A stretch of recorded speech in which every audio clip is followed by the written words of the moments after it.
Français, bonjour chers amis, j'espère que vous allez bien. Aujourd'hui, je vous parle du vin en France. Il y a beaucoup à savoir. D'abord, le vin, il y a plusieurs grandes régions viticoles avec des caractéristiques spécifiques.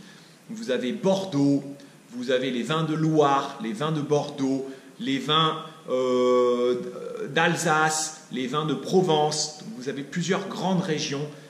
Les vins aussi de...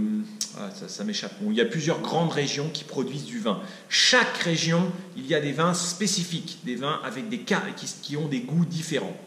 Après, vous avez plusieurs types de vins. Vous avez le vin rouge qui est fait à partir de raisins rouges. Vous avez le vin blanc qui est fait à partir de raisins blancs. Et vous avez le rosé. Le rosé, c'est fait avec, je crois, le raisin, je ne suis pas sûr, je crois que c'est le raisin blanc, je crois que c'est le raisin peut-être rouge mais sans la peau. Rouge mais sans la peau, je crois. Ou blanc mais sans la peau. Donc voilà, donc, ce qui explique la couleur. Donc pour chaque vin, vous avez aussi des vins qui sont des vins de garde. Cela veut dire que ce sont des vins on doit attendre 4 ans, 5 ans, 6 ans, 10 ans pour les boire. Et vous avez des vins jeunes. On doit les boire après 1 an. On doit les boire tout de suite, maintenant. Vous avez aujourd'hui, maintenant, des vins qui sont bio. Ça veut dire des vins dans lesquels on ne met rien. Et même aucun sulfite, rien.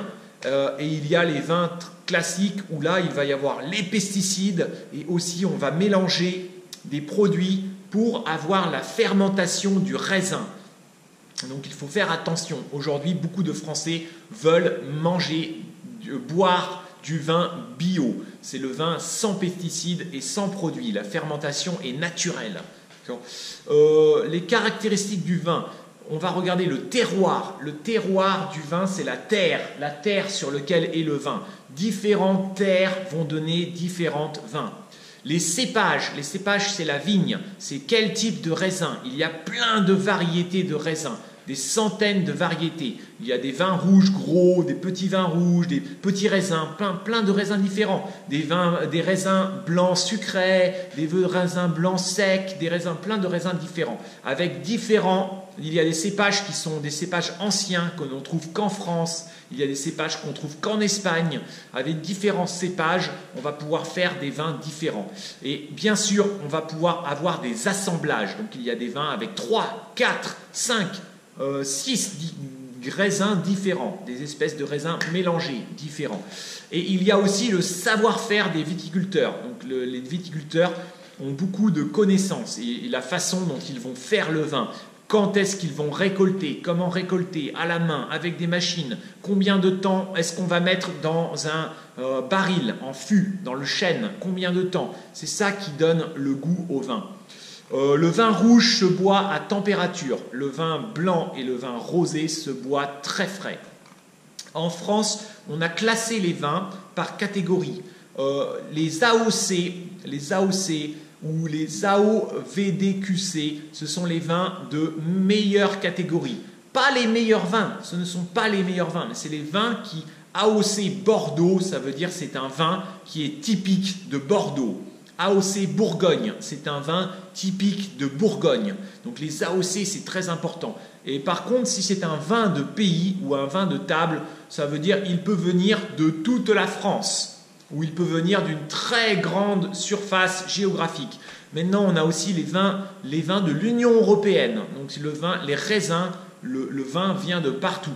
D'accord? Donc il faut bien regarder l'appellation. Évidemment, un vin de Bordeaux, c'est plus cher qu'un vin de pays.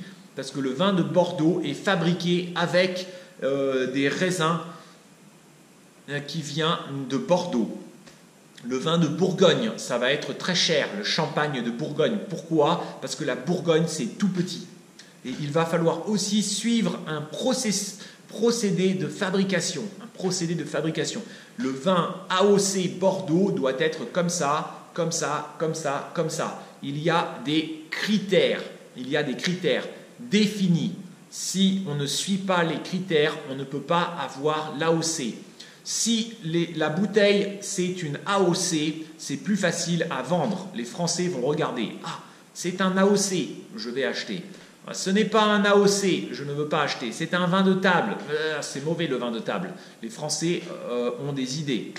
Aujourd'hui, il y a aussi beaucoup de nouveaux vins. Ce sont des vins faciles à boire, un vin avec des fruits, des boissons comme ça, fruités. Moi, je trouve que ce sont plus des vins de marketing. Je vous conseille, si vous achetez du vin, de seulement acheter des très grands vins, très chers. Vous pouvez les acheter chez le producteur, directement chez le producteur. La bouteille va être moins chère chez le producteur.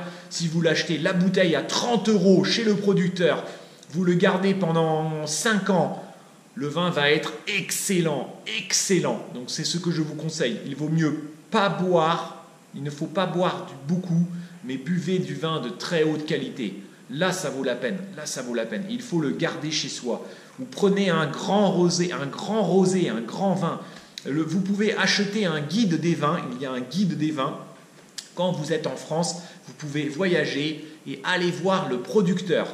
Je vous conseille aussi d'aller chez les petits producteurs. Les petits producteurs, souvent, ont des meilleurs vins. C'est une toute petite surface, une toute petite terre. Ce n'est pas très grand, mais il va faire vraiment de la qualité. Voilà. Je vous laisse. À bientôt, les amis. Au revoir.